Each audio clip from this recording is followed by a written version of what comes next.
Alright. Welcome to Eco Park. Ayan, nasa Eco Park kami ni ate.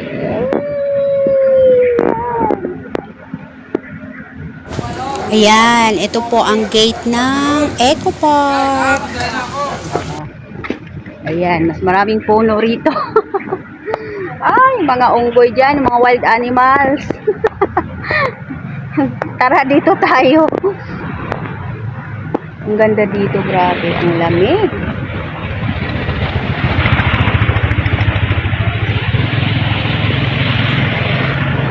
Mga wild animals dyan. Mga tropang wild animals. Dito tayo maganda. Grabe.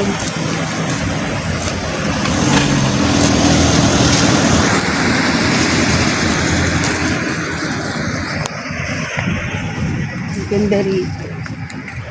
Ano yung tumutunog? Parang tumutunog yung ano.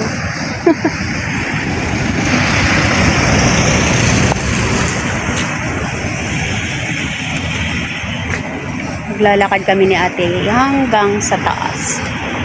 Ganda, no? O, diba? Kanina nasa circle tayo, ngayon nasa Eco Park naman tayo.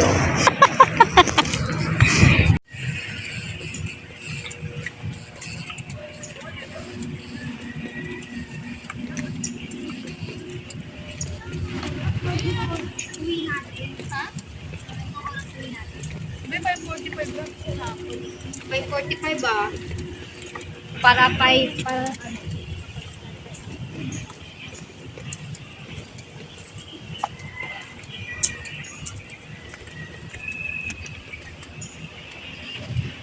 Ay, grabe. I love it here. Grabe. Ang ganda. Parang 2 beses pa lang. Parang pangatlong beses ko palang pumunta rito. Diba? Wow.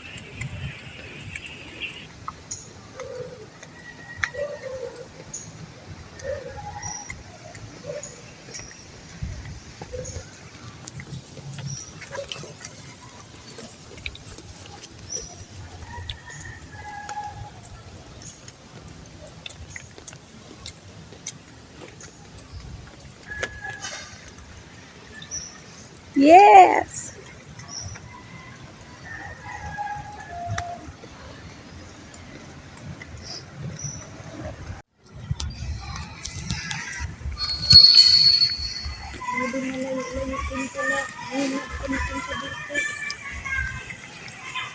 Bakit di ka nakasama dati nung pumunta kami rito?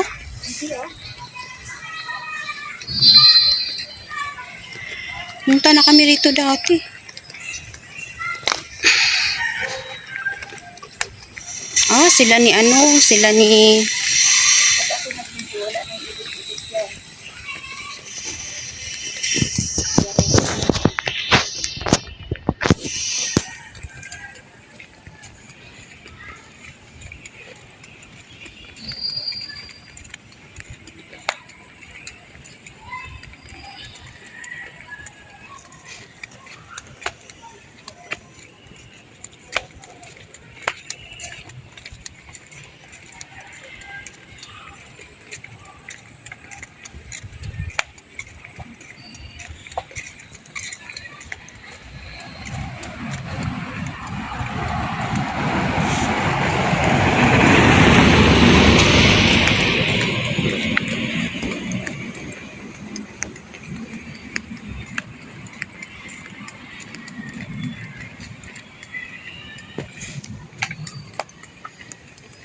Yan, meron pong mga cottage dyan sa likod ko. Yan, mga cottage. Yan. Pwede kayong mamasyal dito. Family. Merong cottage dyan. Meron silang pool sa loob. Di ko alam kung papasok kami ni Ate A kasi nagmamadali naman ako. Diba? Tumakas lang po ako. Hindi alam ng boss ko na nandito ako. Ang alam niya lang nasa City Hall ako. So, ayan. Alam niyo naman, mabait tayong anak. Strict ang parents ko. Strict. Huwag niyo tingnan yung ilong ko. Ayun na naman. Ayan na naman. Yung ilong ko na naman nakikita niyo. Huwag niyo tingnan yung ilong ko. Ayan, ha. Medyo mahaba din yung nilakad namin ni Ate. Medyo mahaba. Ganda rito. Grabe. Sobrang ganda dito. Mapifeel mo talaga yung yung nature. Yes. Kung maganda sa maraming puno sa circle, mas maraming puno dito. Mas maganda mga puno rito. Mas malalaki. Mas malalago. As in. Ay, napagod ako. Mahaba-haba na yung nilakad namin ni Ate kasi hindi pala pwedeng umakyat dito yung tricycle. Nag-tricycle kami ni Ate. Papasok po kasi ito. Yung part na ito. Yung si Ate A. Sinusurvey niya yung sinusurvey ni Ate A. Nakapunta na po kami rito last. Ewan ko kung anong year yun. Nakapunta na kami rito. Nag-swimming kami kasi sa loob meron pong swimming pool. Maraming pool dyan sa loob. And then makikita mo yung La Mesa Dam. Laki po ng puno dito sa likod ko eh.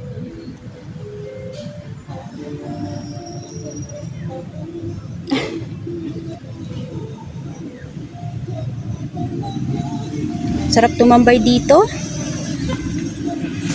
Mas gusto ko dito. Sabay ganun eh, no? Sana dito ako nakatera. Siguro nung past life ko, dito ako nakatera.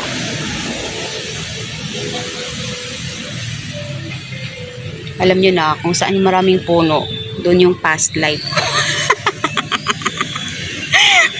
Ay, nako, napapraning na naman yung inyong ka-frozen. My frozen heart. Hi.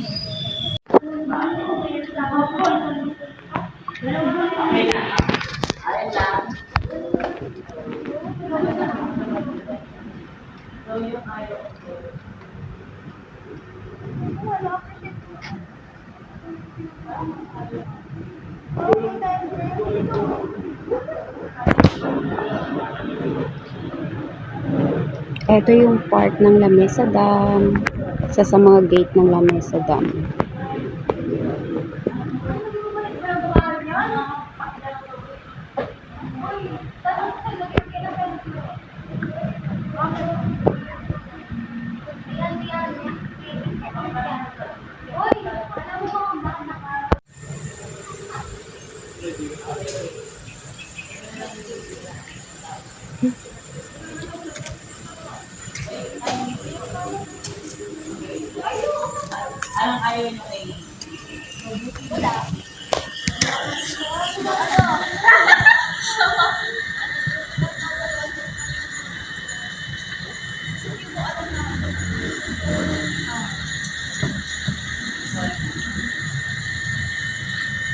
Di ba tayo aakyat?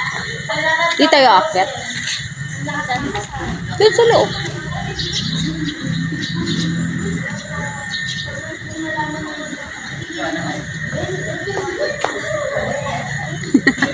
Hi!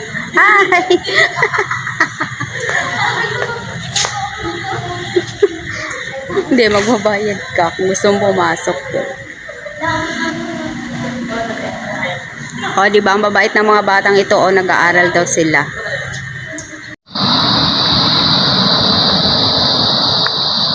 Ayun, nabago isip namin ni Ate A. Kasi ano oras na? Gagabihin kami pagka pumasok kami sa loob. So, sabi namin ni Ate A, next time na lang. Next time na lang kami pupunta dun. Kailangan isang araw kaming gagala dito. Hindi na kami pumasok sa pinakaloob. Kumain na lang kami ng shawarma.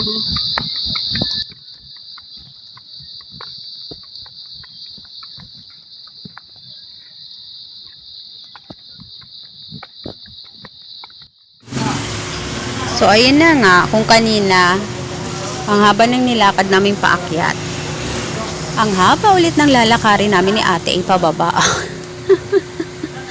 O, diba? So, yun, hindi muna kami tutuloy sa loob kasi nga, sayang yung ano, kung papasok kami, sayang kasi hindi namin ma-enjoy. Diba? Uwi din kami kaagad. So, napag-desisyon na namin ni Ate A na babalik na lang kami next time para mas ma-enjoy namin. Mas maganda kasi whole day siya. Oo, para makapag-swimming pa kami ni Ate A. Dadala lang kami ng tabo niyan. Dadala lang kami ng tabo ni Ate A. Hindi naman kasi marunong magsilangoy, di ba? Laking bundok nga eh. So yun, basta yan, di ba? Ang ganda. Yan talaga, ganito talaga yung gusto ko, yung naglalakad ka habang naririnig mo yung mga huni ng ibon, yung mga ganyan. Habang napapaligiran ka ng maraming puno, o di ba? Ganyan yung gusto natin. So ayun na nga. Ay, nako. So, yun. Pero alam nyo po, yung pamangkin ko, tsaka yung mga ibang kapitbahay namin, nagja-jogging sila dito tuwing umaga. Nilalakad lang po nila yan mula dun sa amin hanggang dito. Kasi 'di ba, masarap naman talaga maglakad kapag maaga pa. O umaalis sila mga 4 or 5 sa umaga ha. Oo, ganyan. Ganyan sila nag-e-enjoy sa paglalakad. Kami dati po, naglalakad din kami diyan sa circle, ganyan. Umaga pa lang pupunta kami ng circle tapos doon kami mag-jogging, 'di ba? Tapos, meron din kaming pinupuntahan po sa bandang Marikina. Grabe, malayo na yun na. Oo, nagmumotor kami papunta ron and then pagdating namin sa paanan ng bundok, iniiwan namin yung motor tapos maglalakad na kami pataas. Sa Marikina, part ng Marikina dyan. Pero kapag nag-shortcut kasi sa amin, medyo malapit lang. Ang daan po namin is sa likod ng Batasan. Yan. Yan, oo. Ano nga ba kapangalan ng lugar na pinupuntahan namin? Nakalimutan ko eh. Basta, yun. Siguro mga 10 years ago, nung nasa Quezon City kasi kami, ang dami naming nagagawa. Ganyan. Pero dito, naku, wala na talaga. Hanggang lakad-lakad na lang sa umaga, dito sa paligid. Oo. Unlike dun sa Quezon City, ang dami kasing pwedeng mapuntahan. Dito kasi wala. Puro trabaho na lang talaga. So anyways, ano nga ba yung pangalan dun sa Marikina na pinupuntahan namin? Nakakalimutan ko. Basta yun, yung Eco Park na yan talagang maganda dyan. Kung talagang kagaya ko na nature lover kayo, talagang masarap pumunta dyan. Ma-enjoy nyo talaga, mafe-feel nyo talaga yung nature dyan. Ayan. Wow. Diba? Sana makabalik kami kaagad ni Ate A dyan. Ang laki kasi, ang laki kaya ng ano dyan, ang laki po ng, ang lawak-lawak po ng ano dyan, Lamesa Dam. So si Ate A pala, hindi pa pala siya nakapunta dyan. Hindi pala siya nakasama sa amin nung mga time na pumupunta kami dyan. Ang naalala ko pala, mga kasamahan ko noon na pumupunta dyan. Yung mga kapitbahay ko mismo sa compound namin. Yung sa ano yun? Yung bahay kasi ni Ate A, tawid kalsada pa. Iba yung mga katropa niyan eh. Kami dito sa compound namin, kami yung mga madalas dati nagsasama-sama. Mga pinsan ko, ay nako, kaya pala hindi siya nakasama noon. Naalala ko na. Yung kapitbahay ko kasi, best friend ni Ate A yun eh. Ito, may kasamang ano to Marites. Siya to yung Ate A. Oo. Yung kapitbahay ko na best friend ni Ate A noon, dati, before, best friend ni Ate A yun. Mas tinuturing pa ni Ate A na kapatid yun kaysa sa akin. Sabi ganun. Sas! Nagkasamaan sila ng loob. Naging best enemy sila. Nawindang ang buong compound namin. Dahil sa nangyari. Hindi ko nasasabihin. Hindi ko na itutuloy yung Marites. Basta yun pala yun. Kaya pala hindi siya nakakasama noon sa amin. Pagka umaalis kami. Naalala ko na kung bakit. Anyway, so yan. So Ate A, balik tayo dyan. Pag meron tayong time, ha? Hindi ko na isasama yung kapitbahay. Para makasama si Ate A, nakakaloka. Ay, nako. Kung pwede lang, no? Pwede lang i-share. Pero hindi pwede. Sabay ganon. Ay, nako, ewan. Natawa ako. So, ayun.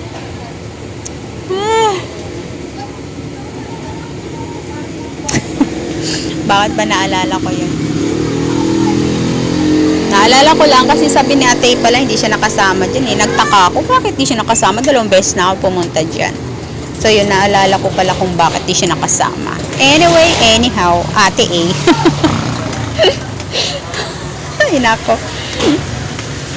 Ang buhay nga naman. O, yun. So, yun. Ayan. O, kain lang tayo ng kain dyan ng shawarma habang naglalakad. Kaya po ako kaya ako tinanggal yung mismong sound niyan, ng part na yan, ng pababa na. Kasi iba na yung ingay. Parang may siyang kakaibang ingay na nakasasagap ng aking camera. Iba na yung lumalabas sa audio. Parang meron something na masakit sa tenga. So, hindi ko alam kung anong klaseng tunog yun. Baka merong ano dyan. Ayaw iparinig yung boses ko. Kaya, nag-iingay. Ay, sabay ganon. Nakakatakot. Sabay ganon eh. Siguro nga naman pagka ako lang mag-isa maglalakad dyan, matatakot ako. Medyo ano yun eh. Talagang gubat siya, no? Maraming mga puno, ganyan. Pero maraming nagpupuntahan dyan. Ay, shoutout sa lahat ng mga estudyante. Grabe, ang daming mga estudyante dyan, ganung oras, tanghali. Ay, naku, kawawa yung mga parents nyo. Ang akala nila, nasa school yung mga anak nila, nandyan pala sa park. Oo, sobrang dami. Yun napansin ko. Ang daming mga estudyante pumupunta dyan. May pa high school, college. Sabi ko, wow. Ang akala ng mga parents nila, nasa school sila. Andiyan pala sila sa park. Kasi maganda talaga dyan. Masarap mag-date dyan. Ah! Shoutout sa mga lovebirds. Shoutout sa mga lovebirds. So, yan. Good spot para sa inyo. Oo, marami. Maraming nagpupuntahan dyan. So, anyway, thank you so much everyone for watching. Maraming salamat po.